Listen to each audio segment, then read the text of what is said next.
dan berdoa. Oh, ini sudah recording. Baik, kita berdoa. Bapa kami yang bertata dalam kerajaan surga, pada malam hari ini, pada Sabaton yang kudus waktu Indonesia,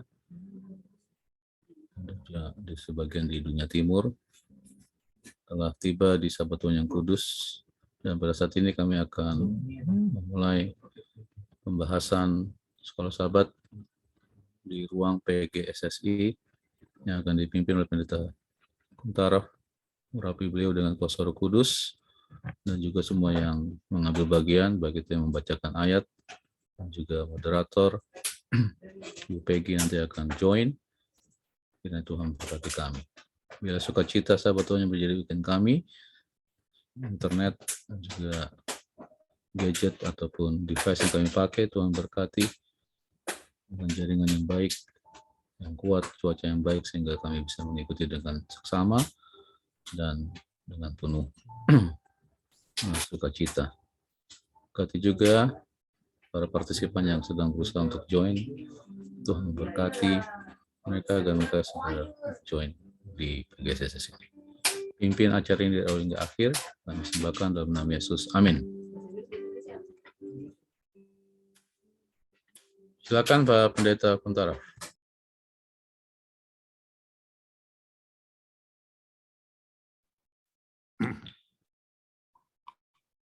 Baik, selamat sahabat, saudara-saudara sekalian, di mana saja berada. Mungkin sebagian masih selamat pagi.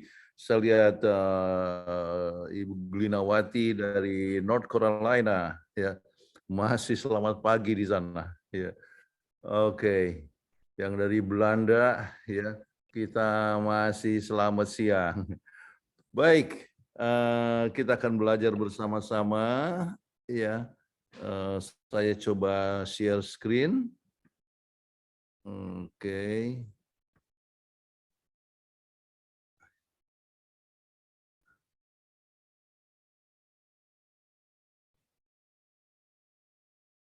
Baik, Israel di Mesir. Oke.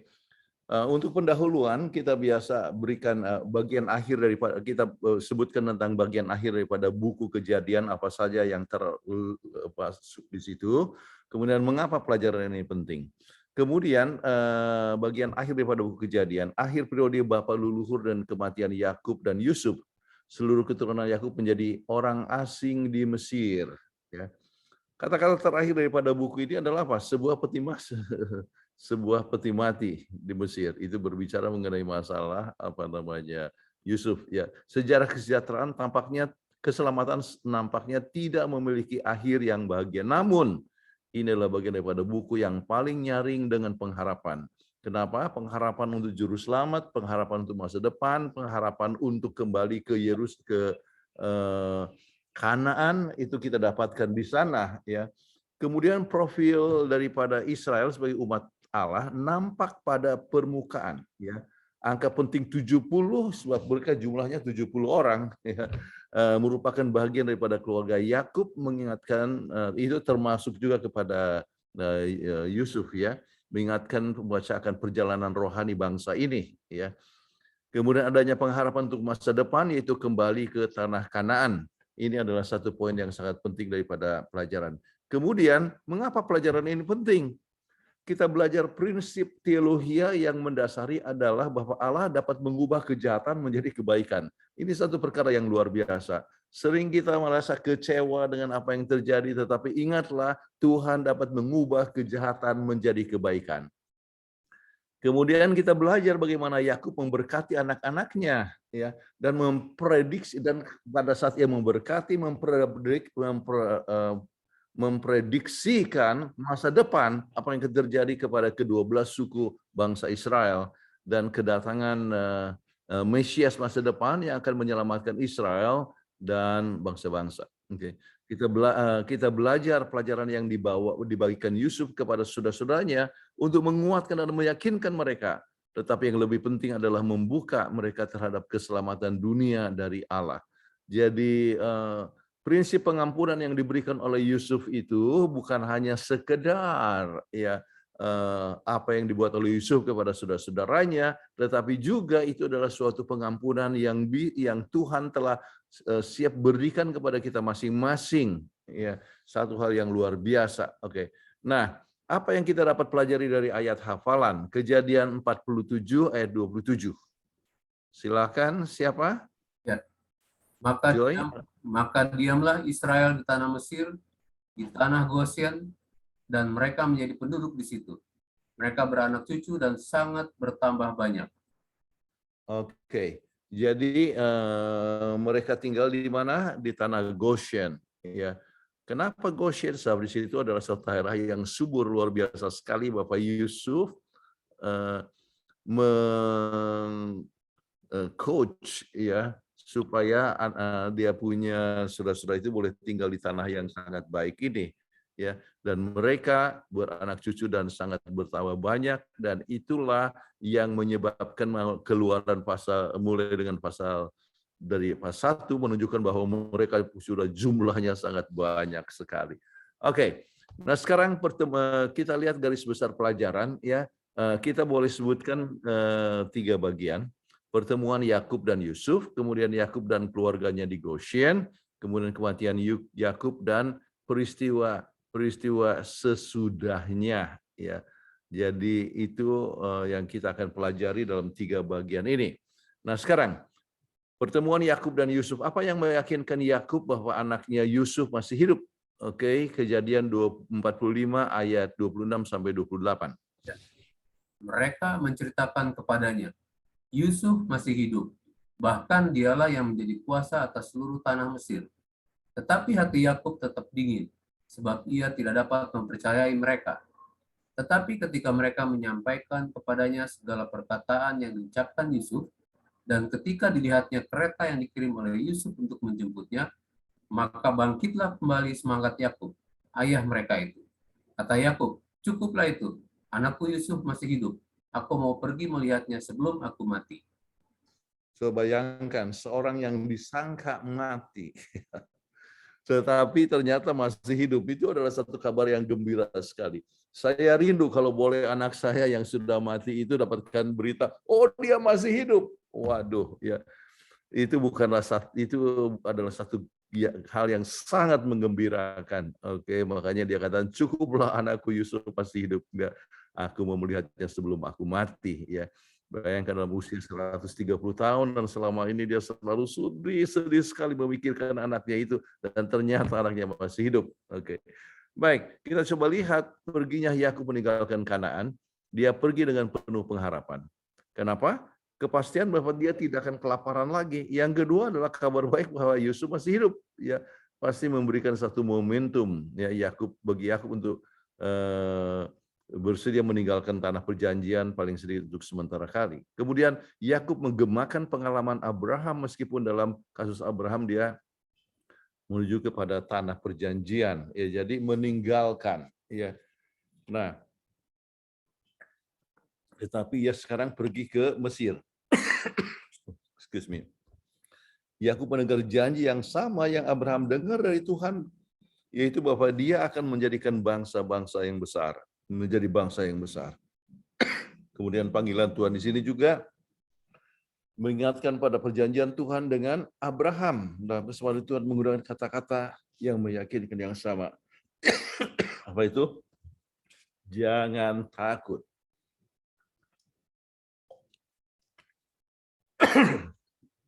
Baik, kemudian adanya daftar lengkap dari nama-nama Israel yang pergi ke Mesir, termasuk anak perempuannya, mengingatkan pada janji Tuhan tentang kesuburan kepada Abraham, bahwa ketika dia masih hidup. Angka 70 termasuk Yakub, Yusuf kedua putranya mengungkapkan gagasan totalitas. Ya, itu adalah seluruh Israel yang pergi ke Mesir. Juga penting bahwa angka 70 ya sebagai jumlah bangsa, ya Kejadian dalam 10 kita sudah pernah bahas, menunjukkan bahwa pada masa depan semua bangsa juga akan mengikuti perjalanan daripada Yakub. Kebenaran ini akan jadi lebih jelas hanya beberapa tahun kemudian setelah salib dan pernyataan yang lebih lengkap dari rencana keselamatan yang tentu saja berlaku untuk umat manusia dimanapun mereka itu hidup, bukan hanya untuk anak-anak Abraham. Jadi dengan kata lain, betapapun menariknya cerita tentang keluarga ini, keturunan Abraham, pelajaran rohani, apapun yang dapat kita ambil dari mereka, kisah-kisah ini dalam firman Tuhan, karena itu adalah bagian dari sejarah keselamatan. Mereka adalah bagian daripada rencana Tuhan untuk membawa ya kepada keselamatan. Baik, yang berikut, apakah pentingnya bahwa Yakub menuju Mesir dengan nama baru yaitu Israel? Kalau kita lihat, pergilah Israel, ya, jadi berangkatlah Israel dengan segala miliknya dan tiba di Beersheba, lalu dipersembahkan korban sembelihan kepada Allah Ishak ayahnya. Jadi menggunakan kata Israel, tidak disebut lagi Yakub. Ya. Apa artinya? Ini nama baru yang Tuhan telah berikan, keturunan akan jadi bangsa besar di Mesir, dan keturunan Yakub disebut sebagai Bani Israel. Oke. Kemudian pernyataan apakah yang diberikan Allah kepadanya saat dia memulai perjalanan ke selatan, yaitu ke Mesir? Boleh dibaca Kejadian 46 ayat 2-4. Ya. Berfirmanlah Allah kepada Israel dengan penglihatan waktu malam. Yakub, Yakub. Sahutnya, ya Tuhan. Lalu firman-Nya, akulah Allah, Allah ayahmu. Janganlah takut pergi ke Mesir, sebab aku akan membuat engkau menjadi bangsa yang besar di sana. Aku sendiri akan menyertai engkau pergi ke Mesir, dan tentulah aku juga akan membawa engkau kembali. Dan tangan Yusuflah yang akan mengatupkan kelopak matamu nanti. Oke, jadi ini kata ya, jangan takut, ya, fear not, ya. Jadi ini merupakan suatu janji yang diberikan kepada Yakub. Baik, kesan apakah yang Anda dapat pelajari dari pertemuan Yakub dan anaknya Yusuf? Bisa lihat Kejadian 46 ayat 34. Lalu Yusuf memasang keretanya dan pergi ke Gosen, mendapatkan Israel ayahnya. Ketika ia bertemu dengan dia, dipeluknya lah leher ayahnya dan lama menangis pada bahunya. Berkatalah Israel kepada Yusuf, sekarang bolehlah aku mati, setelah aku melihat mukamu dan mengetahui bahwa engkau masih hidup. Luar biasa sekali. Coba bisa bayangkan seorang yang sudah terpisah, ini kita sebutkan berapa tahun ya. Dia waktu tinggalkan orang tuanya umur 17. Waktu jadi raja itu adalah umur 30. Artinya sudah 13 tahun. Kemudian ini adalah sesudah itu 7 tahun masa makmur. Ya. Jadi sudah 20 tahun, kemudian ini tahun kedua daripada masa paceklik. Jadi 22 tahun tidak ketemu. Ya. Bayangkan ya perasaan sukacita yang dimiliki oleh Yakub pada waktu itu. Baik, kemudian mengapa Yusuf menginstruksikan saudara-saudaranya untuk memperkenalkan diri mereka sebagai gembala? Kejadian 46 ayat 34. Maka jawablah hamba-hambamu ini pemelihara ternak sejak dari kecil sampai sekarang, baik kami maupun nenek moyang kami, dengan maksud supaya kamu boleh diam di tanah Goshen. Sebab segala gembala kambing domba adalah satu kekejian bagi orang Mesir. Oke, jadi dikatakan sebagai gembala ya supaya mendapatkan satu tempat yang terbaik untuk mereka ya. Jadi Yusuf mengetahui mana tempat yang terbaik. Bagaimana Firaun menunjukkan kebaikannya kepada keluarga Yakub ya, kita coba lihat ayat lebih lanjut. Kejadian 47 ayat 5 dan 6. Lalu berkatalah Firaun kepada Yusuf, ayahmu dan saudara-saudaramu telah datang kepadamu. Tanah Mesir ini terbuka untukmu. Tunjukkanlah kepada ayahmu dan kepada saudara-saudaramu tempat menetap di tempat yang terbaik dari negeri ini. Biarlah mereka diam di tanah Goshen. Dan jika engkau tahu di antara mereka orang-orang yang tangkas, tempatkanlah mereka menjadi pengawas ternakku. Jadi luar biasa sekali ya. Ini mereka adalah orang-orang yang tadinya kelaparan ya, kemudian mendapat perlakuan yang luar biasa. Kenapa? Oleh sebab ya Yusuf adalah Perdana Menteri yang telah menyelamatkan akan Mesir, menyelamatkan akan bangsa-bangsa yang lain. Baik, mengapa Yakub memberkati Firaun walaupun Firaun meremehkan gembala? Ya, Kejadian 47 ayat 7 sampai 10, tapi kita lihat di sini 8 sampai 10, boleh tolong baca? Kemudian bertanyalah Firaun kepada Yakub, "Sudah berapa tahun umurmu?" Jawab Yakub kepada Firaun, "Tahun-tahun pengembaraanku sebagai orang asing berjumlah 130 tahun. Tahun-tahun hidupku itu sedikit saja dan buruk adanya, tidak mencapai umur nenek moyangku, yakni jumlah tahun mereka mengembara sebagai orang asing." Lalu Yakub memohonkan berkat bagi Firaun. Sesudah itu keluarlah ia dari depan Firaun. Ya, ini satu hal yang luar biasa, ya. Bagaimana sedangkan Firaun kan sebetulnya adalah kepala daripada agama, oke. Tetapi Yakub merasa bahwa dia punya pengalaman dan dia juga adalah utusan daripada Tuhan. Dia mempunyai keberanian untuk langsung memberkati, ya. Dan ini menunjukkan juga oleh sebab keturunan anak Abraham akan menjadi berkat bagi segala bangsa. Jadi dia memberkati, itu menunjukkan suatu kegenapan daripada nubuatan tersebut. Kemudian kita coba lihat beberapa poin yang penting di sini. Yakub memberkati Firaun. Meskipun Firaun seorang asing yang statusnya lebih rendah, ya, tetapi dia berdiri di depan pemimpin negeri. Seperti Alkitab berkata, Yakub memohonkan berkat bagi Firaun. Dia orang asing yang rendahan adalah orang yang memberkati Firaun. Mengapa penguasa Mesir yang perkasa, ya, dibuat demikian harus begitu? Ya, kata kerja amat lifnei menghadap, ya, digunakan untuk konteks keimamatan. Dikata, mengingat di Mesir kuno Firaun bersatu sebagai imam tertinggi. Ini berarti bahwa secara spiritual Yakub berada lebih tinggi daripada imam tertinggi Mesir, bahkan lebih tinggi daripada Firaun sendiri, ya. Dan kita sebutkan juga ini merupakan satu kegenapan bahwa segala keturunan Abraham akan menjadi berkat bagi yang lain. Oke, nah sekarang Yakub dan keluarganya di Goshen, sampaikan pengalaman bagaimana Anda mendapat kesan untuk mendoakan, untuk memberikan berkat dengan nama Yesus kepada orang lain. Mungkin saudara mempunyai pengalaman, bisa tanya kepada anggota di kelas, ya. Sering Roh Tuhan berbicara di hati kita untuk mendoakan orang lain, atau tamu, atau pejabat, atau family yang kita harus mengikuti, dan kita harus mengikuti akan suara tersebut. Kadang-kadang kita ada perasaan, saya harus berdoa untuk dia, ya. Jadi dengar itu, ya. Jadi itu adalah satu hal yang sangat baik, ya. Sama seperti Yakub tidak segan untuk mendoakan Firaun. Dan kadang-kadang kita bisa mendoakan kepada mereka yang membutuhkan akan doa kita. Baik, bagaimana Tuhan memberkati keluarga Yakub di tanah Goshen? Silakan dibaca lagi. Kejadian 47 ayat 27. Maka diamlah Israel di tanah Mesir, di tanah Goshen, dan mereka menjadi penduduk di situ. Mereka beranak cucu dan sangat bertambah banyak. Oke, jadi mereka beranak cucu dan mereka makin bertambah banyak. Artinya Tuhan memberkati mereka. Oke, jadi coba bisa bayangkan kalau seandainya itu Yakub itu kan mempunyai 12 anak, ya, dengan Dinah itu jadi 13, ya.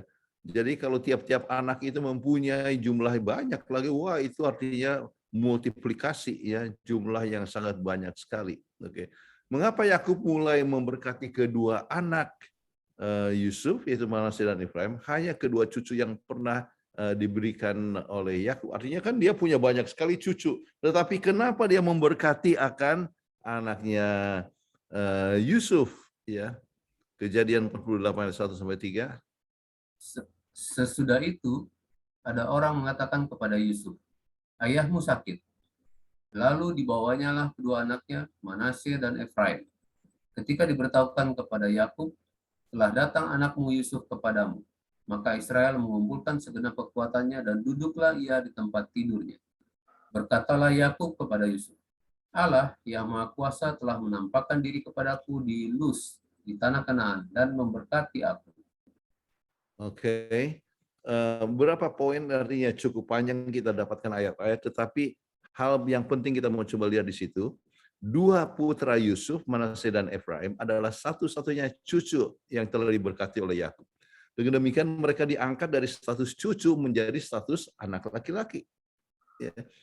Meskipun berkat Yakub menyirat keunggulan kepada kedua anak itu Efraim dan Manasye, ya, berkat Yakub pada dasarnya menyangkut ya kepada Yusuf. Apa yang dapat kita lihat di sini adalah kesaksian pribadi tentang kesetiaan kepada mereka di masa lalu dan janji untuk mereka di masa datang. Ya. Yakub mengacu pada Tuhan Abraham dan Ishak, ya, yang menyediakan makanan dan perlindungan bagi mereka. Itu adalah yang sama telah melepaskan aku dari segala bahaya. Ya, Yakub juga memikirkan Allah yang di Betel, ya, di mana dia telah bertemu, artinya melihat itu malaikat naik turun dan adanya kehadiran Tuhan di sana. Dan siapa ia bergumul, kita ingat itu di Sungai Yabok, dan yang mengubah namanya dari Yakub menjadi Israel. Oke. Jadi ini berbicara kepada masalah pengalaman masa lalu, kemudian untuk pemikiran masa depan. Dan Tuhan dapat mengubah kejahatan menjadi suatu kebaikan. Tuhan tidak hanya akan menjaga kehidupan saat ini dari cucu, kita lihat seperti yang dilakukan untuk Yusuf. Ya, dia juga memikirkan masa depan ketika keturunannya akan kembali ke Kanaan. Ya. Jadi kita lihat daripada doanya, ya, harapan ini jelas dirujukan pada Sikem, ya, bukan hanya sebidang tanah yang telah diperolehnya, tetapi juga tempat di mana tulang-tulang Yusuf akan dikuburkan, ya, dan di mana itu pun akan dibagikan kepada suku-suku ya orang Israel. Bahkan di tengah semua yang terjadi, Yakub tetap ya merujuk kepada janji-janji Tuhan yang mengatakan bahwa melalui keluarga ini semua kaum di bumi akan mendapatkan berkat. Itu adalah satu perjanjian yang diberikan kepada Abraham. Bagaimana Tuhan membimbing Yakub dalam memberkati Manasye dan Efraim? Kejadian 48 ayat 18 dan 19. Katanya kepada ayahnya, "Janganlah demikian, ayahku, sebab inilah yang sulung. Letakkanlah tangan kananmu ke atas kepalanya." Tetapi ayahnya menolaknya. Menolak, katanya, "Aku tahu anakku, aku tahu. Ia juga akan menjadi satu bangsa, dan ia juga akan menjadi besar kuasanya. Walaupun begitu, adiknya akan lebih besar kuasanya daripadanya, dan keturunan adiknya itu akan menjadi sejumlah besar bangsa-bangsa." Oke.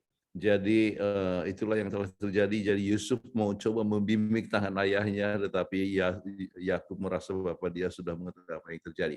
Kemudian saat memberkati ke-12 anak-anaknya, pernyataan taman apakah yang telah diberikan melalui Yakub? Kita bisa lihat poin dari Kejadian 49 ayat 1 dan 2. Kemudian Yakub memanggil anak-anaknya dan berkata, "Datanglah berkumpul, supaya diberitahukan kepadamu apa yang akan kamu alami di kemudian hari. Berhimpunlah kamu dan dengarlah. Ya anak-anak Yakub, dengarlah kepada Israel ayahmu." Jadi kita bisa lihat bahwa apa yang dikatakan itu ya adalah merupakan sesuatu prediksi, ya, merupakan suatu nubuatan kepada mereka, ya. Nah, ada beberapa penjelasan di sini, ya.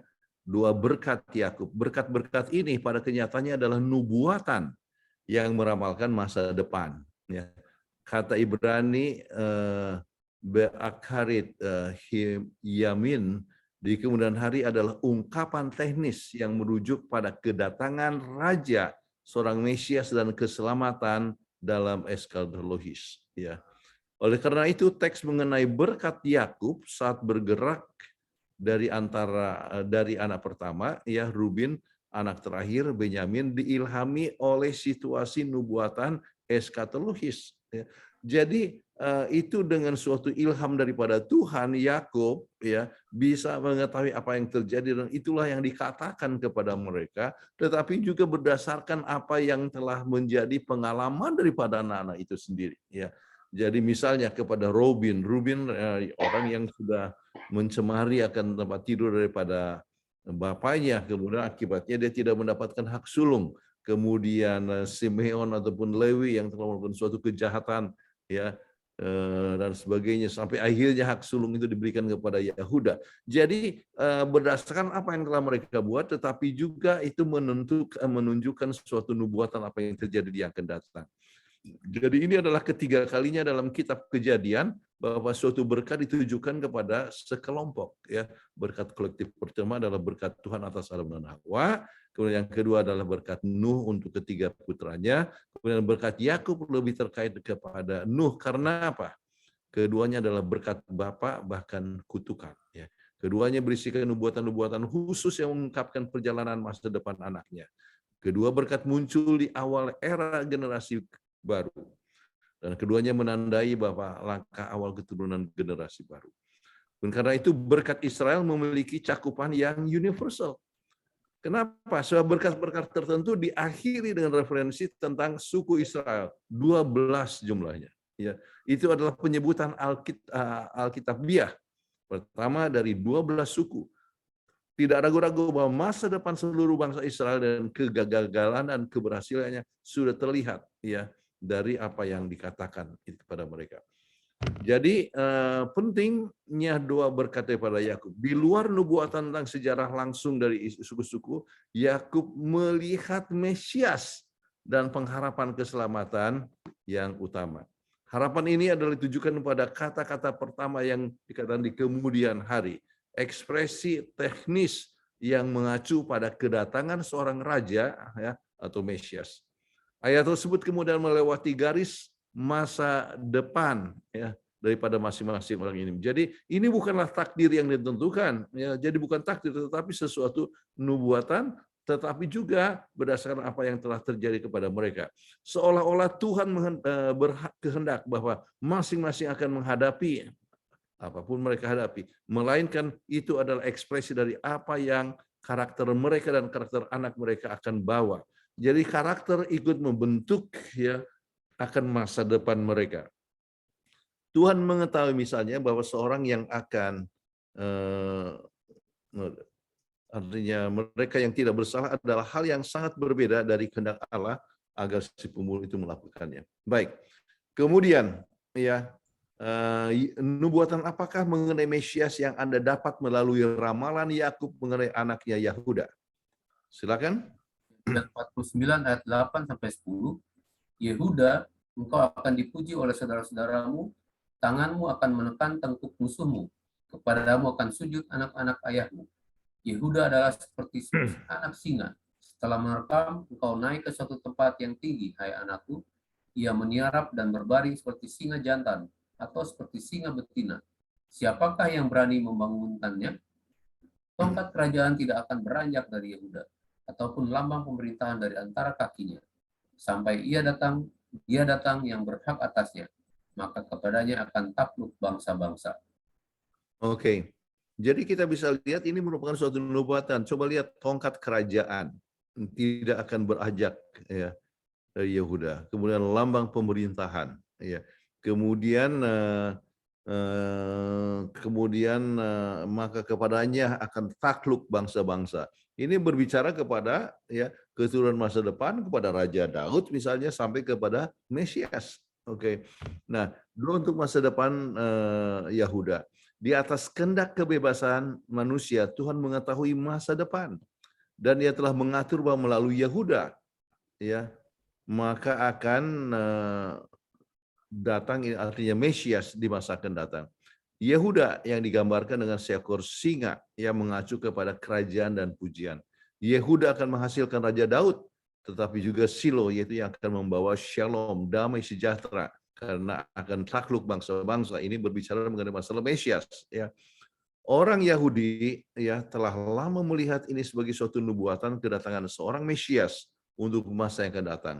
Dan seorang Kristus juga telah melihat teks ini menunjuk kepada Yesus, supaya dalam nama Yesus bertekuk lutut segala yang ada di langit dan yang di atas bumi dan yang ada di bumi, ya. Itu yang dikatakan oleh Paulus. Oke. Nah, sekarang hiburan apakah yang dapat dari dalam nubuatan mengenai Yehuda, ya? Ini bisa dibaca.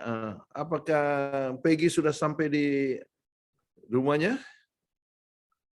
Baca mungkin bisa, suara saya terdengar jelas ya. Saya Jelas, masih, jelas, Iya. jelas. oke. Boleh saya baca? Mana pendeta? Iya. Singa si raja hutan. Singa, si raja hutan itu merupakan satu lambang yang cocok bagi suku bangsa ini, yang dari dalamnya datang Daud, Silo, singa dari suku Yehuda, yang sebenarnya, yang kepadanya segala kuasa akhirnya akan tunduk dan segala bangsa akan memberi hormat. Alfa Omega jilid 1 halaman 275. Oke, dan kita tahu bahwa dari Yahuda ya datanglah Yesus yang menjadi Mesias ya, menjadi juru selamat dunia. Oke, mengapa Yakub memberikan instruksi kepada anaknya agar dia dikuburkan di Kanaan bukan di Mesir? Kita lihat Kejadian 49 29 sampai 33. Kemudian berpesanlah Yakub kepada mereka, apabila aku nanti dikumpulkan kepada kaum leluhurku, kuburkanlah aku di sisi nenek moyangku dalam gua yang di ladang Efron, orang Het itu dalam gua yang di ladang Makpela, di sebelah timur Mamre di tanah Kanaan, ladang yang telah dibeli Abraham dari Efron, orang Het itu, untuk menjadi kuburan milik. Disitulah dikuburkan Abraham beserta Sarah, istrinya. Disitulah dikuburkan Ishak beserta Ribka, istrinya. Dan disitulah juga dikuburkan Lea. Ladang dengan gua yang ada di sana telah dibeli dari orang Het. Oke, jadi kenapa dia berikan instruksi ini? Oleh sebab dia ingat ya bahwa sedangkan Abraham juga dikuburkan di sana ya, Ishak juga di sana ya, istrinya kemudian Ishak dan Ribka juga di sana. Dan dia pun ingat bahwa Tuhan sudah menjanjikan akan Kanaan untuk tempat mereka hidup ya. Jadi dengan demikian maka itulah yang diberikan oleh instruksinya dan mengetahui bahwa Mesir itu adalah hanya satu tempat persinggahan. Bagaimana sambutan Yusuf setelah kematian ayahnya? Lalu Kejadian 50 ayat 1. Lalu Yusuf merebahkan dirinya, mendekap muka ayahnya, serta menangis dan mencium dia. Oke, ini banyak panjang cerita kisahnya, tetapi kita tahu bahwa ia merasa sangat sedih sekali, tetapi dia merasa beruntung juga oleh sebab 17 tahun masih bisa melihat kepada ayahnya lagi. Sebab pada saat ayahnya datang itu kan umur 130 dan meninggal tahun umur 147, 17 tahun yang dikaruniakan Tuhan kepada mereka. Oke. Kemudian, mengapakah saudara-saudara Yusuf sangat khawatir setelah kematian ayahnya? Kejadian 50 ayat 15 dan 18. Ketika saudara-saudara Yusuf melihat bahwa ayah mereka telah mati, berkatalah mereka, boleh jadi Yusuf akan menendam kita dan membalaskan sepenuhnya kepada kita segala kejahatan yang telah kita lakukan kepadanya. Juga saudara-saudaranya datang sendiri dan sujud di depannya serta berkata, kami datang untuk menjadi budakmu. Oke. Jadi kita bisa melihat bahwa mereka takut ya oleh sebab kejahatan yang telah mereka buat. Jadi perasaan bersalah itu terus mengikuti akan mereka ya. Bagaimana reaksi Yusuf saat ia mengetahui ketakutan dari saudara-saudaranya?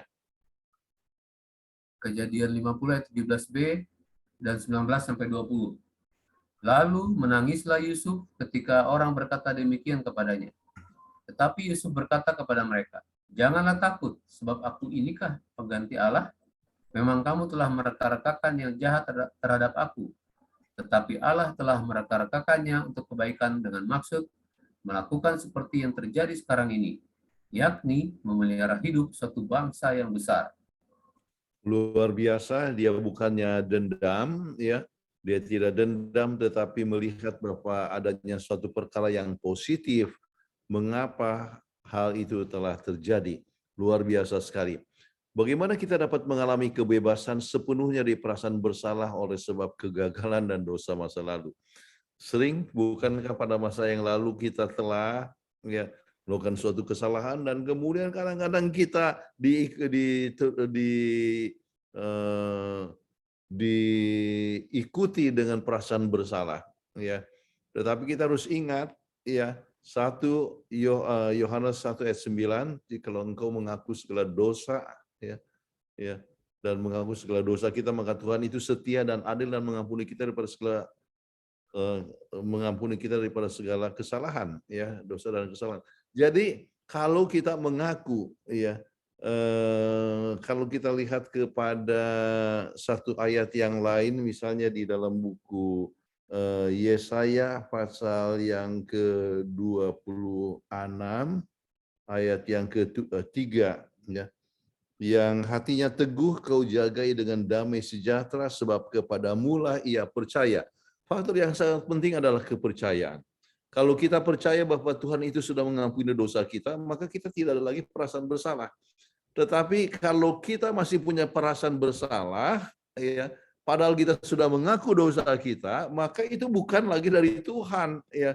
Itu adalah dari kuasa yang lain, ya, yang mengatakan, wah, kamu sudah tidak layak di hadapan Tuhan, kamu sudah terlalu berdosa, ya. Itu bukan dari Tuhan. Kalau sebelum kita datang kepada Tuhan, itu adalah dari Roh Kudus supaya kita mengaku segala dosa kita. Tapi kalau sudah diampuni, kita harus punya perasaan plong. Oke, Tuhan sudah ampuni dosa kita. Baik. Apakah permohonan Yusuf yang terakhir, Kejadian 50-25? Lalu Yusuf menyuruh anak-anak Israel bersumpah, katanya, tentu Allah akan memperhatikan kamu. Pada waktu itu kamu harus membawa tulang-tulangku dari sini. Oke, jadi itulah yang diharapkan supaya dia punya tubuh juga akan dibawa, ya, tulang-tulangnya dibawa dari Mesir ke Kanaan. Baik, kesimpulan harapan pada buku Kejadian. Ya, ada 3 harapan yang kita ingin sebutkan di sini. Pertama, harapan bahwa Israel akan kembali ke tanah perjanjian. Jadi ada beberapa poin di sini. Musa, penulis kitab Kejadian, menggambarkan kematian dan penguburan Yakub dan Yusuf sebagai peristiwa yang mengarah ke tanah perjanjian. Segera setelah berkat dan nubuatannya tentang ke-12 suku Israel, Yakub memikirkan kematiannya dan meminta putranya untuk menguburkannya dia di Kanaan, di Gua Mapela, tempat Sarah dimakamkan. Narasi yang menggambarkan prosesi pemakaman menuju Kanaan menjadi awal dari peristiwa beberapa abad kemudian, yaitu keluaran ataupun Exodus dari Mesir.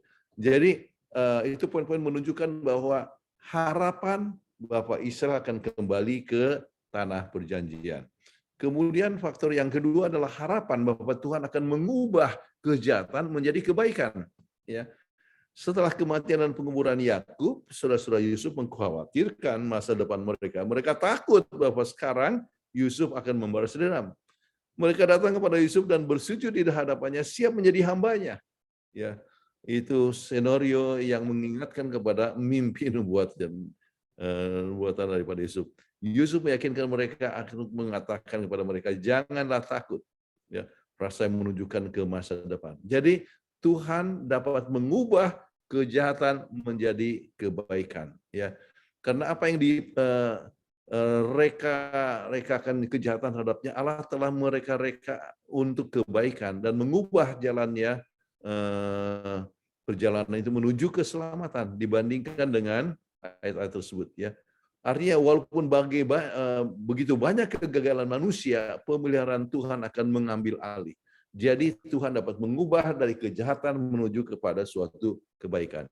Kemudian faktor yang ketiga, harapan bahwa Tuhan akan menyelamatkan manusia yang jatuh. Kisah kematian Yusuf dalam ayat terakhir kitab Kejadian itu lebih luas sekedar tentang kematian Yusuf. Yusuf tidak memerintahkan agar tulangnya dikubur. Gantinya dia mau pada waktu itu tentu Allah memperhatikan kamu. Ya, pada waktu itu harus membawa tulang-tulangku dari sini. Yang mereka lakukan. Jadi bertahun-tahun kemudian dalam ketatan langsung kepadanya. Kemudian akhirnya harapan tanah perjanjian. Kanaan adalah simbol harapan, keselamatan, pemulihan, Yerusalem baru di surga dan bumi baru, harapan terakhir dari kita semua, sebuah harapan yang dipastikan dengan kematian Silo. Jadi kita bisa lihat harapan. Oke, itu harus menjadi inti daripada pelajaran. Kemudian silakan Peggy, ini kutipan yang bisa diambil juga merupakan sebagian daripada kesimpulan. Mana ini? Aku bilang. Oke. Alfa dan Omega jilid 1 halaman 258 sampai dengan 281. Yusuf melalui perhambaannya di Mesir menjadi seorang juru selamat bagi keluarga ayahnya. Tetapi kenyataan ini tidaklah mengurangi kesalahan saudara-saudaranya. Demikian pula penyaliban Kristus oleh musuh-musuhnya telah menjadikan dia sebagai penebus umat manusia, juru selamat umat yang berdosa, dan pemerintah segenap dunia. Tetapi kejahatan daripada pembunuh-pembunuhnya itu sama kejamnya, seolah-olah tangan pimpinan Allah tidak mengendalikan peristiwa-peristiwa untuk kemuliaannya dan kebajikan manusia. Jadi ini satu hal yang sangat penting kita ingat. Sebab ada orang yang katakan, wah kita harus berterima kasih kepada Yudas. Sebab oleh sebab Yudas menjual Yesus, maka Yesus menjadi juru selamat. Wah, Yudas tetap berdosa dan kejahatan adalah satu kejahatan yang dia harus bertanggung jawab, ya. Jadi jangan pikir bahwa kita harus berterima kasih kepada Yudas yang sudah menyebabkan Yesus jadi juru selamat. Oke. Coba bisa baca lebih lanjut Peggy untuk Alfa Omega halaman 279 sampai 280. Sebagaimana Yusuf dijual kepada orang kafir oleh saudara-saudaranya sendiri, demikian pula Kristus telah dijual kepada musuh-musuhnya yang paling besar oleh salah seorang dari murid-muridnya. Yusuf dituduh secara palsu dan dimasukkan ke dalam penjara oleh sebab perbuatan baiknya. Demikian pula Kristus telah dinista dan ditolak oleh sebab kehidupannya yang benar dan penuh penyangkalan diri itu merupakan satu templekan kepada dosa. Dan walaupun tidak pernah berbuat kesalahan, ia telah dihukum atas dasar kesaksian-kesaksian yang palsu. Dan kelemah lembutan serta kesabaran Yusuf dalam menghadapi tekanan dan tidak adilan, roh suka mengampuni dan sifat kedermawanan yang agung terhadap saudara-saudaranya yang kejam itu, menggambarkan kesabaran juru selamat pada waktu menghadapi kekejaman serta cemoohan orang-orang jahat, dan juga roh suka mengampuni bukan saja kepada pembunuh-pembunuhnya, tetapi bagi semua orang yang telah datang kepadanya sambil mengaku dosa-dosa mereka dan meminta keampunan. Baik. Jadi kita lihat bahwa Yusuf merupakan satu simbol tentang apa? Yesus Kristus. Ya. Sama seperti Yusuf dijual, Yesus juga telah dijual. Ya. Dan siapakah yang menjual? Ya, saudara-saudaranya. Jadi yang menjual Yesus adalah muridnya. Kita lihat hal yang luar biasa. Namun Yesus tetap siap untuk mengampuni siapa saja orang yang mau datang kepadanya. Baik, pertanyaan aplikasi. Apakah pelajaran terpenting yang Anda telah pelajari melalui buku Kejadian? Jadi Anda lihat ya, poin yang penting kalau kita lihat seperti yang sesuai dengan kesimpulan tadi adalah pengharapan. Ya. Jadi buku Kejadian menunjukkan bahwa Tuhan itu kasihnya menciptakan Adam dan Hawa, terus manusia jatuh, dan Tuhan mencari manusia membuat suatu keselamatan, ya, jalan keselamatan. Apakah Anda pernah mengalami hidup yang naik turun seperti pengalaman Yusuf? Itu satu hal yang perlu dipikirkan. Ya, sudah pasti semua orang mengalami pengalaman daripada Yusuf. Bagaimana menghilangkan perasaan dendam terhadap orang yang pernah menyakiti kita? Ya.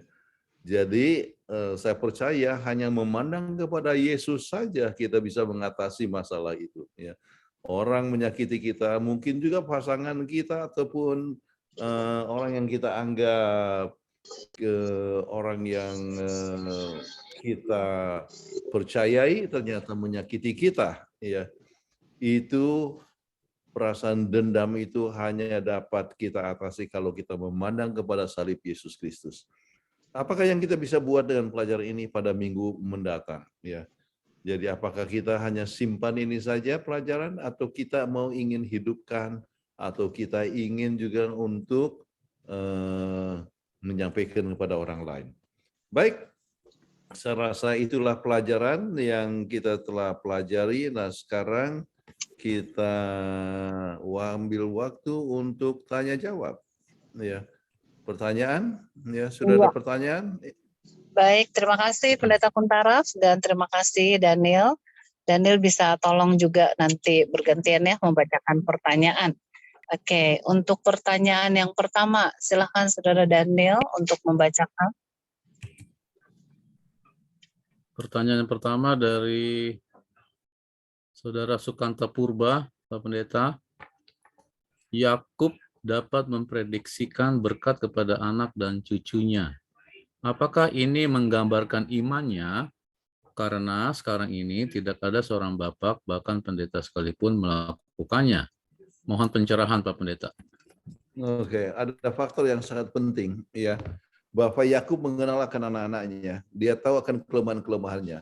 Dan kelemahan-kelemahan itu biasanya apa yang ditanam itu juga yang akan dituai. Ya.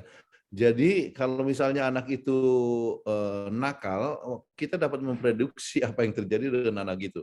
Kalau anak itu tidak mau belajar, ya kita dapat memprediksi bahwa anak ini satu waktu akan keleleran lah, susah mencari pekerjaan. Kenapa? Oleh sebab dia tidak mau belajar ataupun nakal dan sebagainya. Itu satu poin yang pertama. Yang kedua, dia itu mempunyai pengalaman dengan Tuhan, dan seorang yang mempunyai pengalaman dengan Tuhan itu artinya termasuk kepada kategori nabi, ya. Makanya Yakub kita sebut adalah nabi. Dan salah satu karunia nabi adalah bernubuat, ya. Jadi apa yang dikatakan kepada anak-anaknya itu boleh merupakan suatu nubuatan apa yang akan terjadi kepada mereka. Jadi dia menubuatkan melalui Yahuda yang akan jadi keturunannya menjadi raja misalnya, ataupun juga dari keturunannya akan datang lagi itu Mesias, ya. Jadi itu adalah sesuatu perkara yang dapatkan terang daripada Tuhan sehingga ia boleh mengatakannya demikian. Mudah-mudahan ini menjawab pertanyaan dari Saudara Sukamta Purba. Terima kasih Pak Pendeta, semoga menjawab ya Saudara atau Bapak Sukanta Purba. Silakan lanjut Ibu Peggy. Iya, kita panggilkan dulu yang resen ya, nih Daniel Joy Sitompo nih, resen, silakan. Oke, terima kasih. Selamat sahabat Pendeta. Selamat sahabat. Ini saya senang sekali bahas mengenai tempat ya. Tadi dikatakan bahwa Kanaan adalah simbol dari pemulihan bangsa Israel, atau ya bangsa Israel. Terus bagaimana dengan Mesir, Pak Pendeta? Karena kalau lihat sejarahnya Abraham dan Sarah pada waktu masih di Kanaan kekeringan, mereka mengungsi ke Mesir. Kemudian sekarang Yakub dan anak-anaknya dan cucunya mengungsi ke Mesir. Kemudian Yesus pun waktu baru lahir, pada zaman Herodes karena mau dibunuh anak-anak di bawah 2 tahun itu mengungsi ke Mesir. Jadi Mesir ini simbol apa, Pendeta? Terima kasih. Oke. Mesir artinya termasuk suatu tempat yang cukup subur oleh sebab dia punya sungai Nil, ya. Makanya delta Mesir itu adalah satu tempat yang sangat subur dengan sungainya yang cukup besar dan sebagainya, yang bisa menjadi satu sumber untuk pengairan, ya, yang cukup baik, ya. Itulah sebabnya sementara di tempat yang lain itu ada banyak kekeringan, maka mereka mengungsilah ke Mesir, ya. Apakah itu Abraham ataupun Yakub. Kalau Yesus itu berbeda, ya, dia mengungsi ke Mesir, ya, oleh sebab takut kepada Herodes, ya. Nah,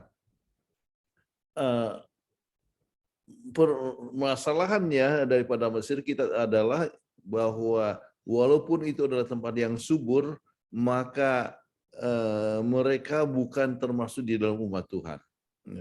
Kenapa mereka tidak termasuk dalam umat Tuhan? Oleh sebab mereka punya kehidupannya dengan dewa-dewanya yang begitu banyak, ya, dan mereka membangun piramid tinggi dan sebagainya untuk coba percaya, ya, bahwa mereka itu cukup berkuasa, ya. Jadi bukan termasuk di dalam kelompok umat yang takut akan Tuhan. Dan sebenarnya ya, kalau saja umat Tuhan itu setia di tempat-tempat itu, bisa orang bisa mengenalkan Tuhan, ya. Tetapi ya pengalaman aja dari Abraham misalnya, dia bukannya sebagai jadi berkat di Mesir, ya, dia berkenalan dengan Firaun, tetapi justru dia harus diusir oleh Mesir oleh sebab ketidakjujurannya. Ya. Jadi seharusnya umat Tuhan itu menjadi berkat di mana saja dia berada, termasuk di Mesir sekalipun, ya. Sebab Mesir adalah tempat di mana orang-orang yang menyembah dewa Ra atau banyak sekali dewa-dewa mereka itu. Ya. Oke. Terima kasih, Pendeta.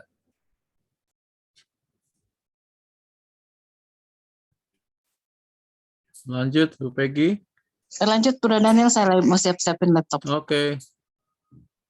Dari yang ini dulu ya chat ya Pak Pendeta, dari Ibu Evi Peoh di Manado. Ini berkaitan dengan kremasi. Bagaimana dengan cara kremasi untuk orang Kristen? Oke. Tidak masalah untuk kremasi. Memang di dalam Alkitab ada juga contoh daripada kremasi di mana orang-orang kita lihat keturunan daripada Saul atau banyak sekali di mana orang digantung kemudian akhirnya dibakar, ya. Itu adalah suatu sistem untuk menghindarkan pembusukan, itu untuk supaya jangan jadi sumber penyakit dan sebagainya. Oke. Nah, kita mengetahui bahwa dalam Alkitab menyebutkan bahwa debu kembali kepada debu. Ya. Jadi artinya manusia akan kembali kepada tanah, ya. Jadi menjadi debu, kalau orang dibakar menjadi debu, kalau orang dikuburkan juga satu waktu akan jadi debu, artinya akan hancur tubuhnya. Tetapi kalau dibakar justru lebih cepat. Jadi tidak permasalahan, sebab kalau misalnya tidak boleh kremasi, wah, apa yang terjadi dengan orang Kristen di Tiongkok, ya. Sebab di Tiongkok semuanya harus dikremasi, ya. Tidak ada lagi kuburan di sana, ya. Harus dikremasi, ya. Jadi secara prinsip Alkitab pun tidak permasalahan, oleh sebab memang itu adalah suatu cara untuk supaya cepat menjadi debu. Oke. Jadi tidak masalah, ya. Terima kasih. Anak Pak saya ya. sebelum, artinya dia masih muda, ya, waktu meninggal, tapi dia sudah pernah berkata kepada istrinya kalau dia mati dia mau untuk dikremasi, ya, dan akhirnya kami kremasi dia. Tetapi kami pun ada kuburannya, ya.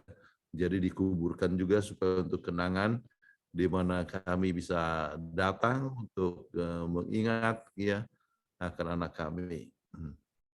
Oke. Terima kasih Pak Pendeta. Sudah cukup menjawab ya Ibu Evi. Silakan Ibu Peggy bacakan pertanyaan berikut. Oh, ini dari Bapak Edi Lukas ya, Pak Pendeta. Pendeta Kuntara, saya ada pertanyaan dari buku 1 Raja-Raja 11 ayat 26. Keturunan Yusuf, Efraim, muncullah Yerobeam, pemimpin yang membawa bangsa Israel menyembah berhala, dan jadilah bangsa Israel pecah begitu. Jadi 2 bagian sampai keturunannya hancur jauh dari Allah. Pertanyaan, apa artinya berkat dari Allah melalui Yakub buat Efraim sampai keturunannya murtad dari Allah yang menyedihkan? Bagaimana penjelasannya arti 2 berkat tersebut dalam Kejadian 48 ayat 14 yang tadi? Ya, yang diberkati itu adalah anaknya, yaitu Efraim ataupun Manase. Diberkati atau didoakan Oke. Sementara mereka itu diberkati, ya, maka setiap orang yang diberkati itu haruslah mempertahankan akan berkat tersebut. Jadi kalau seandainya seorang itu mengadakan berbagai macam pelanggaran, maka itu menimbulkan berbagai macam malapetaka dalam hidupnya sendiri, ya, sehingga memberikan suatu kehancuran, ya. Jadi semua orang tua menghendaki akan anaknya itu baik, jadi didoakanlah anak itu. Jadi sama seperti Efraim itu didoakan, ya. Tetapi kalau anak itu misalnya keturunan ketiga dan keempat tidak mengikuti akan arahan daripada nenek moyangnya, ya, maka mereka tidak lagi menikmati akan berkat-berkat tersebut. Kalau mereka melakukan suatu kejahatan, ya akhirnya membawa kepada malapetaka kepada seluruh bangsa dan sebagainya. Jadi sama seperti seorang itu, Tuhan mengatakan, artinya kita tidak percaya kepada apa yang disebut takdir, ya. Tuhan merencanakan kepada kita semuanya selamat, ya. Tetapi kalau kita tidak mau mempertahankan keselamatan kita, ya, maka kita sendiri menderita dan anak cucu kita juga ikut menderita oleh sebab mereka ikut melihat teladan yang kita miliki, ya, teladan yang kita tunjukkan. Sebab itu penting sekali bahwa orang tua, ya, memberikan teladan yang baik, anak-anaknya itu mendapatkan berkat daripada teladan-teladan itu, mendapatkan kehidupannya yang artinya mempunyai penurutan yang baik dan sebagainya, ya. Tetapi, ya, kalau misalnya keturunan ketiga dan keempat tidak lagi menurut akan prinsip atau pola hidup yang ditunjukkan oleh orang tua mereka, nenek moyang mereka, maka mereka sendiri pun akan menderita. Oke. Jadi sambil contoh aja. Tuhan katakan, ya, kepada bangsa Israel tidak akan ada penyakit-penyakit, ya, yang di Mesir itu tidak akan terjadi. Ya. Jadi orang Israel yang mengikuti akan pola hidup sehat sudah pasti dia akan sehat. Ya. Tetapi kalau misalnya orang Israel itu tidak menurut pola hidup sehat, maka dia akan menderita. Maka penyakit di Mesir akan muncul. Waktu dibuat berbagai macam penelitian tentang orang-orang dari mumi-mumi yang didapat di Mesir, ternyata penyakit-penyakit modern sekarang ini ada di bangsa Mesir itu seperti kanker ataupun arteriosklerosis, penyakit jantung. Itu, ya, persis sama. Kenapa? Oleh sebab makanan, pola hidup mereka, ya. Jadi kembali, ya, anak-anak keluarga Advent yang mengikuti akan pola hidup sehat sudah pasti akan sehat dan panjang umur. Tetapi kalau ternyata ada seorang yang tidak, artinya seorang itu sangat gelojoh, ya akan mudah kena penyakit jantung, akan dapatkan stroke, ya, dan sebagainya. Jelas ini saudara Edi Lukas, ya. Dari mana ini? Dari Makassar? Baik, terima kasih Pendeta. Semoga menjawab ya Pak Edi Lukas. Kita lanjut. Sebelum yang ada di chat, kita hargai dulu yang sudah raise hand. Kami persilakan Pak Harjono Hadisaputro dari Cimahi. Silakan Pak Harjono. Silakan, ini Cimahi, ya, kawan saya ini. Selamat sahabat, Pendeta. Terima kasih. Ya, selamat sahabat, Saudara Jono. Ya, saya mau tanya mengenai bangsa Mesir. Bangsa Mesir itu dulu merupakan suatu bangsa yang besar dan boleh dikata bangsa yang adidaya, ya. Ya, pada zaman itu, ya, kalau kita baca sejarahnya. Dan orang-orang Israel di Mesir pada waktu Firaun yang pertama, ya, kalau tidak salah, bangsa Israel itu kan hidup tenang, ya, karena Firaun, mereka senang dengan bangsa Israel. Tapi akhirnya setelah Firaun ganti, berikutnya umat-umat Israel ini banyak yang menderita ya, kerja paksa dan penyiksaan di dalam kehidupannya lah begitu sampai ratusan tahun, dan akhirnya bangsa Israel ya keluar dari Mesir. Nah, sekarang kalau melihat dari perkembangan, negara Mesir itu bukan negara yang adidaya ya, negara biasa saja. Dan orang-orang Mesir sebenarnya itu dikuasai oleh orang-orang Arab. Yang dominan adalah orang-orang Arab di Mesir. Ya, kalau tidak salah ya apa yang saya pernah baca itu. Nah, yang menjadi pertanyaan saya, apakah hal ini berhubungan dengan perilaku mereka kepada umat Allah pada waktu di Mesir, ya, jadi merupakan satu kutuk Tuhan kepada bangsa Mesir ini. Itu pertanyaan saya, Pendeta. Ya. Pertama saya ingin sebutkan bahwa Firaun yang disebutkan itu pada masa Yusuf itu adalah dari keluarga, itu adalah dari suku Hyksos. Ya. Itu sebetulnya ada dari utara. Ya. Itu adalah keturunan Sem. Ya. Jadi sama seperti orang Yahudi. Ya. Sem. Tetapi kemudian ya disebutkan Firaun yang tidak mengenal akan Yusuf, ya itu adalah sudah generasi yang berbeda, itu adalah dari selatan, ya. Jadi dari selatan itu adalah keturunan daripada Ham, ya. Jadi itu dari segi suku itu sudah berbeda. Kemudian pada saat gejolaknya waktu, maka Mesir itu akhirnya dikuasai oleh Arab. Itulah sebabnya orang-orang Arab yang ada, dan tidak ada lagi Mesir yang dulu itu. Apakah itu oleh sebab pelanggaran mereka? Ya, yang kita tahu adalah bahwa buku-buku seperti Yesaya sudah banyak meramalkan tentang kehancuran daripada Mesir. Oke. Kalau kita lihat kepada buku Yesaya, ya, ataupun juga buku Yeremia, ya, itu menunjukkan bagaimana orang Israel mau coba berpaling kepada Mesir, ya, oleh sebab dianggap Mesir itu adalah negara yang besar. Jadi mereka takut kepada kuasa dari utara, yaitu Babilonia, ya Syria, ya. Jadi mereka berpaling ke selatan. Tetapi Tuhan, ya, melalui Yeremia ataupun Yesaya dikatakan, ya, berpalinglah kepadaku, ya, ya. Artinya apa? Berpaling kepadaku, jangan berpaling kepada Mesir. Dan disebutkan negara-negara itu, Mesir itu akan hancur dan sebagainya. Kemudian Babylon juga akan demikian. Kemudian Tarsus itu akan, artinya negara-negara itu disebutkan, ya, di dalam buku Yesaya akan mengalami kehancuran.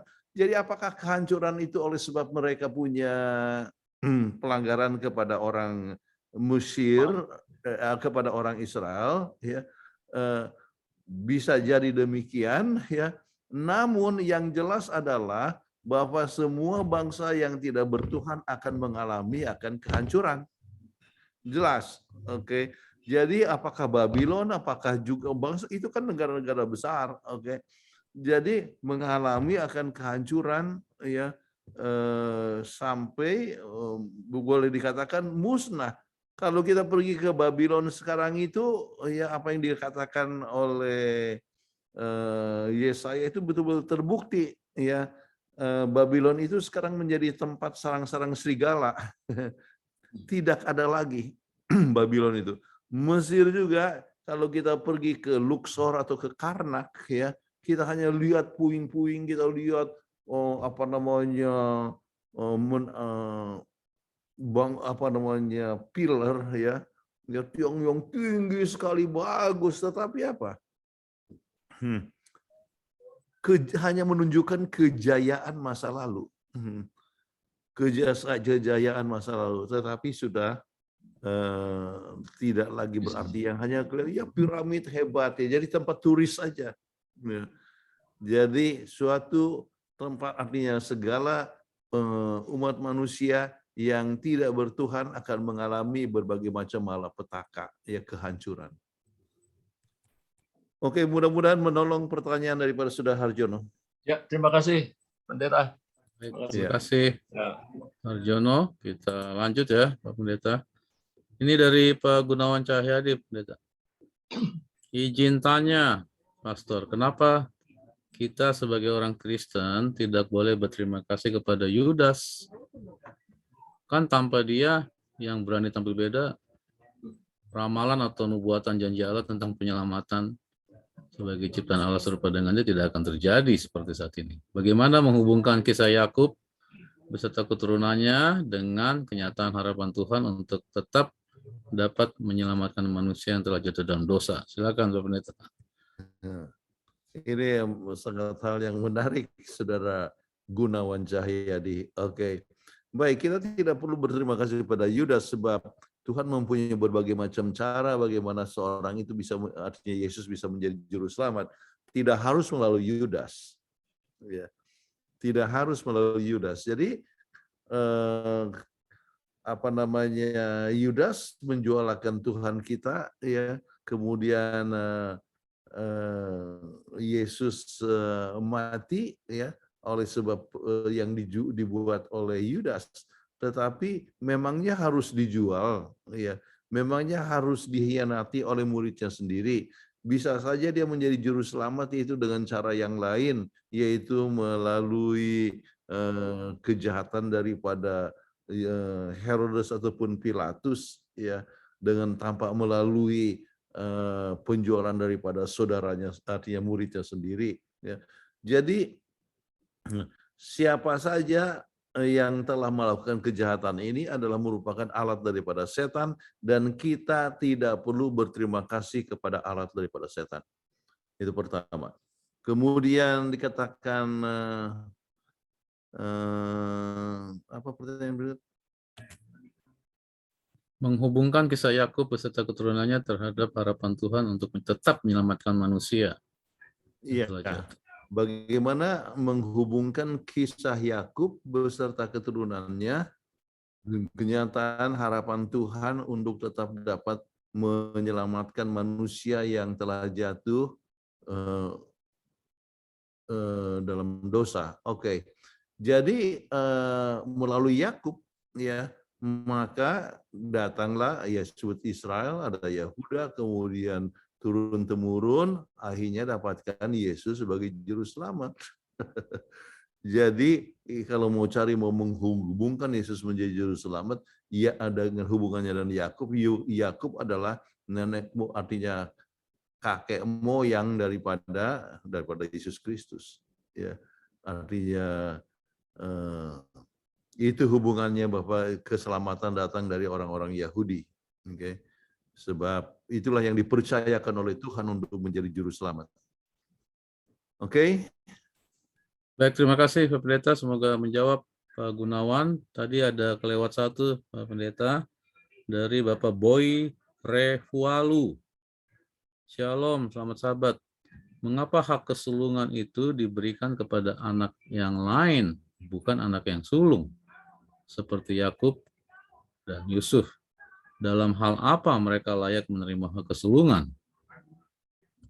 Silakan. Baik, umumnya hak kesulungan itu diberikan kepada anak yang pertama, ya. Namun kalau seandainya seorang anak itu melakukan suatu dosa, ya, maka menunjukkan dia tidak layak untuk mendapatkan hak sulung. Ya. Jadi saya ambil contoh, ya, hak anak sulung sebetulnya Esau adalah anak sulung, ya. Yakub adalah anak bungsu, tetapi oleh sebab Esau itu menunjukkan ketidaklayakannya untuk menerima hak sulung, maka akhirnya hak sulung itu diberikan kepada Yakub. Nah, Yakub punya anak-anak, yang pertama adalah Ruben. Ya. Ruben itu dirasa tidak layak untuk menerima hak sulung oleh sebab ia telah mengadakan suatu hubungan yang tidak tepat dengan salah satu gundik daripada Yakub. Kemudian yang berikut, ya, Simeon ataupun Lewi ternyata mereka telah menunjukkan kejahatan dengan menipu akan orang-orang di Sikem. Ingat tidak? Bagaimana akhirnya orang-orang di sana disuruh ditipu, suruh bersunat, dan waktu itu mereka mengadakan pembunuhan dan sebagainya. Jadi oleh sebab kejahatan itu, maka mereka pun tidak berhak untuk menerima hak sulung. Ya. Kemudian hak yang sulung itu akhirnya datang kepada Yahuda untuk soal juru selamat. Ya. Namun kita harus ingat bahwa istri daripada Yakub itu ya bukan hanya Lea ya, tetapi juga Rahel, dan Yusuf adalah anak sulung daripada Rahel ya. Ya. Jadi itulah sebabnya pun dia mendapatkan sebagian daripada hak anak sulung tersebut, dalam arti ya kemewahan, posisi dan sebagainya pada waktu itu. Oke. Tetapi untuk hak untuk menjadi nenek, artinya kakek moyang daripada Yesus Kristus adalah melalui Yahuda. Oke. Dan kenapa dia menunjukkan tanggung jawab yang luar biasa, ya. Oke, mudah-mudahan itu menolong pertanyaan yang diajukan. Ya. Terima kasih, Pendeta. Semoga menjawab ya, Pak Boy Refualu. Kita lanjut ke pertanyaan berikut dari Bapak Hanson. Pendeta, bagaimana menjelaskan orang tua yang mengutuki anaknya, padahal orang tua itu yang bersalah? Mengapa bisa berlaku kutuk itu, padahal ayahnya yang bersalah? Silakan, Bapak Pendeta. Iya, kalau orang tua mengutuk, ya, maka itu secara psikologi, ya, mempengaruhi akan anak itu, ya. Misalnya kita ambil contoh, ya, orang tua katakan pada anaknya, kamu ini bodoh sekali, ya, biarlah kamu melarat, ya. Jadi kata itu, ya, itu bukan oleh itu adalah satu kata-kata yang salah, ya, jelas, ya. Dan kalau misalnya anak itu terpengaruh dengan kata-kata tersebut, dikatakan, aduh saya ini sudah memang bodoh, jadi buat apa lagi saya belajar, ya. Kemudian ya saya akan melarat, buat apa lagi saya kerja. Jadi adanya satu pengaruh psikologi daripada kata-kata tersebut, ya, bukan berarti bahwa Tuhan mengabulkan akan permohonan daripada orang tuanya supaya anak itu dikutukin, tidak, ya. Tetapi oleh sebab sikap atau kata-kata daripada orang tua menimbulkan akan memberikan suatu pengaruh, ya. Namun tidak selamanya harus demikian. Kalau ternyata bapak anak itu tetap tegar, ya, walaupun dia orang tua mau katakan bagaimana, tetapi dikatakan saya mau tunjukkan bahwa saya sanggup, ya, untuk berusaha, saya mau berhasil, ya. Dan ada satu, artinya banyak sekali penelitian yang menunjukkan bahwa bagaimana anak-anak itu bertumbuh dengan baik walaupun dalam lingkungan yang tidak baik sekalipun, ya. Itulah kita sebut istilah dengan resilience, ya. Orang-orang yang tegar, orang-orang yang gigih, ya. Jadi apa yang dikatakan oleh orang tua, ya, atau pengaruh daripada saudara-saudaranya dan sebagainya tidak mempan untuk dia. Oke. Itu yang saya boleh sebutkan, jawab. Baik, terima kasih, Pendeta. Semoga jelas ya atas pertanyaan tersebut, Pak Hanson. Baik, kita lanjut. Masih ada waktu. Kita ke Pak Teddy Suryatmaja di Pondok Gede. Selamat malam, Pak Pendeta. Pertanyaannya, apakah kita memang harus pasrah terhadap keadaan apapun yang terjadi pada kita seperti yang Yusuf rasakan pada waktu dia masih susah, dia pasrah? Silakan, Pak Pendeta. Pasrah dalam arti mengikuti rencana Tuhan, ya, adalah satu hal yang penting sekali, ya. Mungkin saya bisa sebutkan ada sebuah kutipan misi Suwati yang mengatakan, ya, suatu keputusan yang salah bila diterima dengan baik itu bisa menjadi suatu berkat. Ya. Saya ambil contoh, seorang pendeta, ya, oleh sebab dia begitu bagus sekali, ya, jadi dia punya ketua jemaah, ketua daerahnya itu cemburu, jadi taruhlah ke pedalaman. Ya. Bagaimana reaksi daripada pendeta ini? Dia bisa marah, bisa memberontak, tetapi bisa terima dengan baik, ya. Oke lah, dikirim ke pedalaman, oke. Nah, sifat pasrah menerima akan keputusan yang walaupun itu salah sekalipun, sesuatu yang salah bisa menjadi suatu berkat. Ya. Jadi, waktu seorang itu ditempatkan ke Nusa Tenggara, itu zaman 50 tahun yang lalu, itu dikenal sebagai Pulau Patmos. Ya. Ya. Jadi saya kerja di Nusa Tenggara, tetapi itu menjadi suatu berkat bagi saya. Saya harus jalan kaki 18 km untuk melawat atau buat KKR, ya. Itu menjadi suatu berkat bagi saya, ya, bekerja di tempat seperti di Nusa Tenggara di mana belum ada kendaraan umum pada waktu itu. Ya. Jadi apakah itu disebut pasrah? Saya boleh katakan, ya, kita berserah kepada Tuhan untuk mengikuti rencana Tuhan, ya, apapun yang terjadi, ya, kita terima dan itu menjadi suatu berkat. Dan itulah yang dialami oleh Yusuf, ya. Dia dijual, ya, terima dengan baik, tapi dia punya tekad, saya akan setia kepada Tuhan kemanapun saya pergi. Jadi benar, ya, ada bagus sekali untuk mempunyai sifat yang pasrah, walaupun kita rasakan ketidakadilan, kita rasakan satu hal yang tidak menyenangkan, ya, maka sifat pasrah, ya, adalah bisa menjadikan suatu berkat bagi kita dalam jangka waktu yang panjang.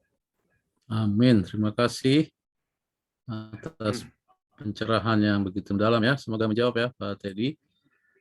Baik, kita lanjut ke Bapak Bantu Sinaga. Wah, ini pertanyaannya menarik. Bagaimana cara Yakub memberkati Firaun? Apakah Yakub menumpangkan tangan di atas kepala Firaun? Dan apa kata-kata berkat yang diucapkan oleh Yakub kepada Firaun? Silakan Pak Pendeta. Yang kita bisa lihat di dalam Alkitab, ya, bahwa ia memberkati, ya, artinya mungkin kalimat-kalimat yang biasa dalam memberkati, kiranya Tuhan memberkati engkau dan sebagainya, ya, dan memberi dan mengangkat dengan tangan itu adalah sesuatu perkara hal yang sangat biasa, ya. Bapak artinya memberikan berkat dengan penumpangan tangan, ya. Jadi itu adalah satu perkara yang sangat umum. Oke. Baik, terima kasih. Bisa saja dikatakan kiranya kamu bisa tetap sehat-sehat, kemudian tetap mendapatkan perlindungan daripada Tuhan. Itu adalah kalimat-kalimat yang biasa dikatakan. Atau mungkin seperti yang dikatakan oleh Musa. Oleh Yosua, ya, Harun, oke, Harun. Kiranya Tuhan memberkati engkau, melindungi engkau, ya. Kiranya Wajahnya. Tuhan menyinari engkau dengan wajahnya dan memberikan kasih karunia, ya. Dan kiranya Tuhan menghadapkan wajahnya kepadamu dan memberikan kepadamu damai sejahtera, ya, dan sebagainya. Jadi mungkin itu yang dikatakan, sebab Alkitab hanya mengatakan bahwa Yakub memberkati akan Firaun. Oke. Baik, terima kasih. Semoga menjawab, ya, Pak Bantu Sinaga. Oh, ini kembali dari Pak Gunawan Cahyadi, Pendeta. Ini berkaitan dengan pertanyaan Ibu Evi Peyoh tadi tentang kremasi. Pertanyaannya, apakah kita masih dikenal lagi oleh Yesus pada waktu dia datang kedua kali? Apabila cara kita dikubur atau dikremasi. Ini maksudnya seperti itu.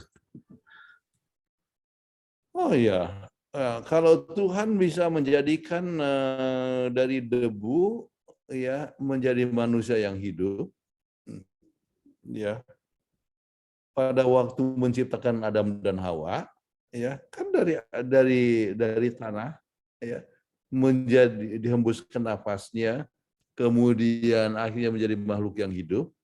Apakah susah bagi Tuhan untuk mengambil kita punya tubuh yang sudah hancur dikremasi, kemudian disatukan kembali menjadi makhluk yang hidup? Jadi itu bukanlah sesuatu permasalahan bagi Tuhan. Oke, jadi pada saat bunyi sangkakala, kemudian orang yang mati dalam Yesus akan dibangkitkan, walaupun tubuhnya itu mungkin sudah hancur, ya bukan permasalahan. Sedangkan Tuhan bisa menciptakan dari yang tidak ada menjadi ada, kemudian dari sesuatu yang ada menjadi sesuatu hal yang sempurna. Ya, jadi ada dua hal yang kita lihat. Tuhan menciptakan langit dan bumi kan artinya hanya dengan firman Tuhan, ya dari yang tidak ada menjadi ada. Tetapi waktu menjadikan manusia, Tuhan buat dari yang ada menjadi sesuatu hal yang sempurna. Jadi seperti dari tanah, ya hembuskan nafas menjadi manusia, ya menjadi kemudian untuk Hawa, ya dari tulang rusuk menjadi Hawa, ya. Jadi apa susahnya Tuhan ambil dari debu, artinya dari abu, ya menjadi manusia, jadi masalah. Amin. Ya, terima kasih. Allah sangat berkuasa ya untuk membangkitkan orang yang sudah jadi debu dan sudah jadi tanah. Baik, kita tinggal 2 pertanyaan lagi. Ini ada direct message Pak Pendeta. Ini Bisa bertanya? Ya, halo. Bisa bertanya? Oh, dari Pak siapa? Silakan. Boleh raise hand dulu biar kelihatan. Oh, Pak Jackson ya? Ya. Ya, Pak Jackson Segala, Ya. silakan. Silakan. Pertanyaan saya, selamat malam buat kita semua, terlebih Selamat kepada malam, Pak Pak. Malam, Saudara Pendeta Sagala. Dr. Kuntara. Saya bertanya, kuburan daripada nenek moyang Yakub, Yusuf, sampai ke atas, itu perintah dari mana atau inspirasi dari mana supaya mereka harus dikumpulkan tulang belulangnya di tanah Kanaan? Sementara orang mati kan sudah semua menjadi debu. Itu satu. Yang kedua, salahkah kita membawa bunga yang terbaik kepada kuburan ataupun orang tua kita? Karena saya pernah mendengarkan satu khotbah, salah satu pendeta, dia bilang, setiap tahun saya akan datang ke kuburan ibu saya dan membeli bunga yang sangat terbaik dan termahal. Padahal itu orang mati sudah tidak tahu apa-apa. Nah, itu saya minta pendalaman Pak Pendeta. Jadi itu ada 2 pertanyaan saya. Oke. Ini yang menyebabkan daripada Yakub mau supaya dikuburkan kembali di Gua Makpelah, ya. Oleh sebab memang sudah ada kuburannya. Biasanya ada, kita mengetahui bahwa kadang-kadang kita kan punya kuburan keluarga.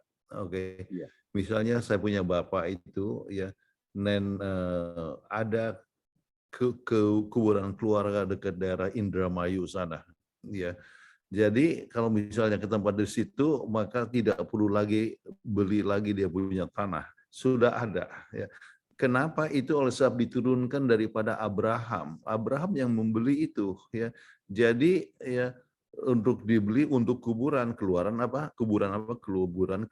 makanya Ishak juga di situ, Ribka juga di situ, kemudian Yakub juga mau supaya di situ, sebab Lea juga ya sudah di situ. Jadi itu adalah oleh sebab apa yang telah dibuat oleh Abraham. Oke. Kemudian kalau mengenai faktor yang kedua, mengenai masalah memberikan bunga yang terbaik, mungkin adalah hanya untuk memuaskan dia punya rasa bahwa dia mencintai akan orang tuanya, ya. Walaupun kalau kita berbicara mengenai mencintai akan orang tua, yang kita harus buat adalah pada saat mereka hidup. Ya. Kalau orang itu masih hidup, kita tunjukkan kasih sayang kepada orang tua, berikan bunga yang terbaik, itulah waktunya. Ya.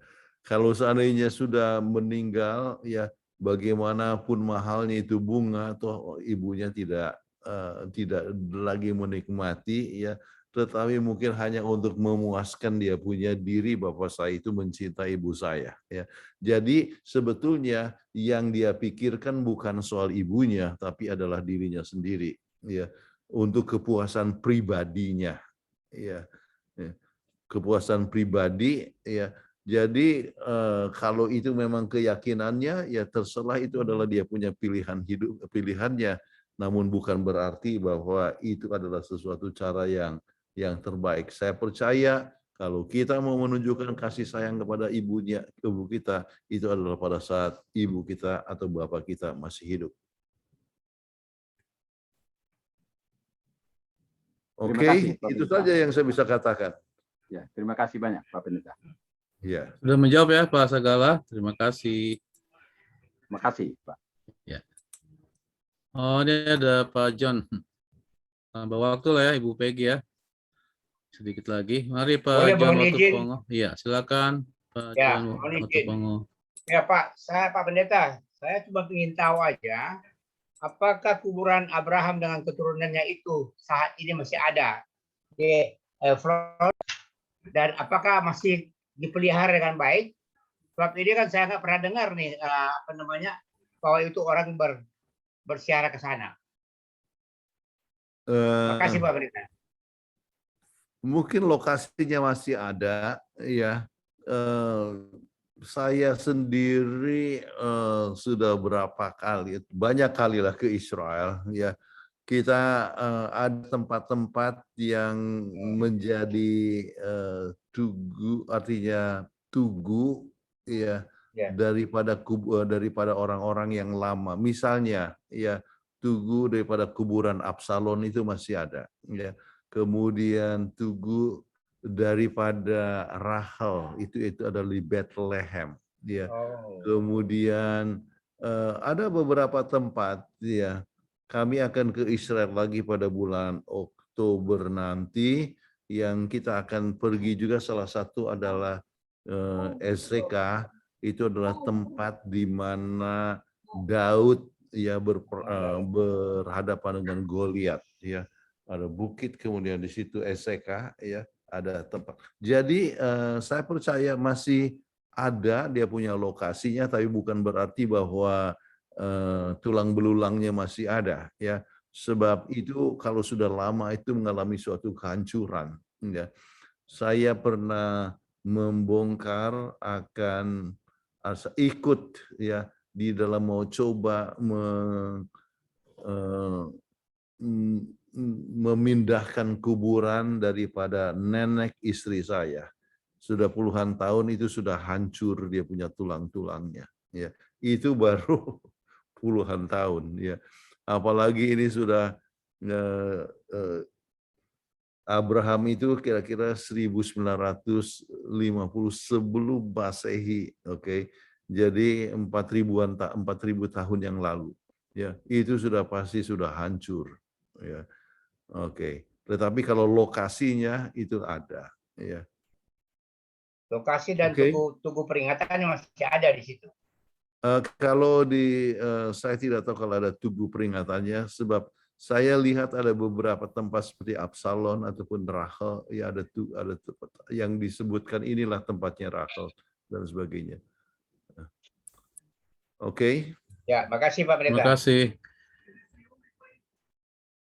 John. Terima kasih. Kita lanjut, tinggal 2 pertanyaan lagi. Mohon jawab dengan singkat Pak Pendeta, karena waktu kita sudah habis. Ini ada direct message ini Pak Pendeta, ini sehubungan dengan Kejadian pasal 50 di ayat 24. Kejadian 50-24 ini tentang usianya Yusuf. Pertanyaannya, Yusuf itu kan sebetulnya anak jauh sekali jaraknya dengan Ruben. Tapi kenapa Yusuf berkata, tidak lama lagi aku akan mati. Tentu Allah akan memperhatikan kamu dan membawa kamu keluar dari negeri ini dan seterusnya. Pertanyaannya, apakah ada kaitannya dengan pola hidup di Mesir sehingga usianya Yusuf itu kok tidak sepanjang abang-abangnya? Jadi sepertinya ayat ini mengatakan Yusuf itu lebih dulu meninggal daripada abang-abangnya. Silakan Pak Pendeta. Mungkin saja ya, kita tidak bisa mengetahui kenapa dia hanya umur 110 tahun ya. Kemudian abangnya mungkin lebih tua, artinya lebih panjang ya. Tetapi umur 30 tahun dia sudah jadi warga negara, artinya sudah menjadi Perdana Menteri. Ya. Jadi kalau umur 30 tahun jadi Perdana Menteri, ya artinya itu umur 110 tahun itu ya, adalah 80 tahun kemudian. Ya, 80 tahun. Jadi pola hidup yang terjadi sebagai orang besar, ya. Jadi sedangkan kepada Benyamin diberikan 5 kali ganda. Ya. Jadi kalau begitu standar daripada ukuran pada waktu itu adalah kalau kalau dikasih lebih banyak makan itu lebih bagus ya. Jadi mungkin itu yang menyebabkan mereka, artinya Yusuf menjadi overweight pada akhir hidupnya. Ya. Coba bayangkan, bukan hanya itu, kita ambil contoh saja perbedaan antara Daud dengan Raja Salomo. Ya. Daud itu meninggal umur 70. Ya. Salomo itu ada kemungkinan sesuai dengan perhitungan itu sekitar 60 tahun. Ya. Jadi umur 60 tahun dia sudah mati. Ya. Jadi kenapa? Iya, dia akan, Daud kan ada banyak bergerak, gembala dan sebagainya ya. Ototnya lebih kuat, sedangkan ini Salomo adalah anak raja ya. Jadi dulu itu mana ada larangan-larangan supaya jangan makan terlalu banyak ya. Walaupun makanannya itu makanan yang halal, tetapi kalau sudah terlalu banyak maka bisa menyebabkan overweight ya dan sebagainya. Jadi mungkin alasan pola hidup yaitu banyak makan dan sebagainya bisa saja terjadi. Tetapi kita tidak bisa harus mengadakan suatu spekulasi ya, untuk sesuatu perkara yang tidak tertulis. Baik, terima kasih Pak Pendeta. Tinggal 3 menit. Ini pertanyaan terakhir dari Pak Roy Jansen. Semoga masih ada ya Pak Roy Jansen. Ini pertanyaan singkatnya. Apakah bisa dikatakan dalam Perjanjian Sahabat 13, apakah bisa dikatakan bahwa Yakub itu murtad oleh karena dia tadi tinggal di tanah perjanjian Kanaan, lalu dia pergi ke Mesir oleh karena alasan kelaparan. Sementara Mesir adalah sebuah bangsa kafir ya, penyembah Baal, penyembah dewa Ra. Apakah bukankah Tuhan bisa menyediakan segalanya di tanah Kanaan walaupun dalam keadaan kelaparan? Ini menarik juga nih Pak Pendeta, silakan.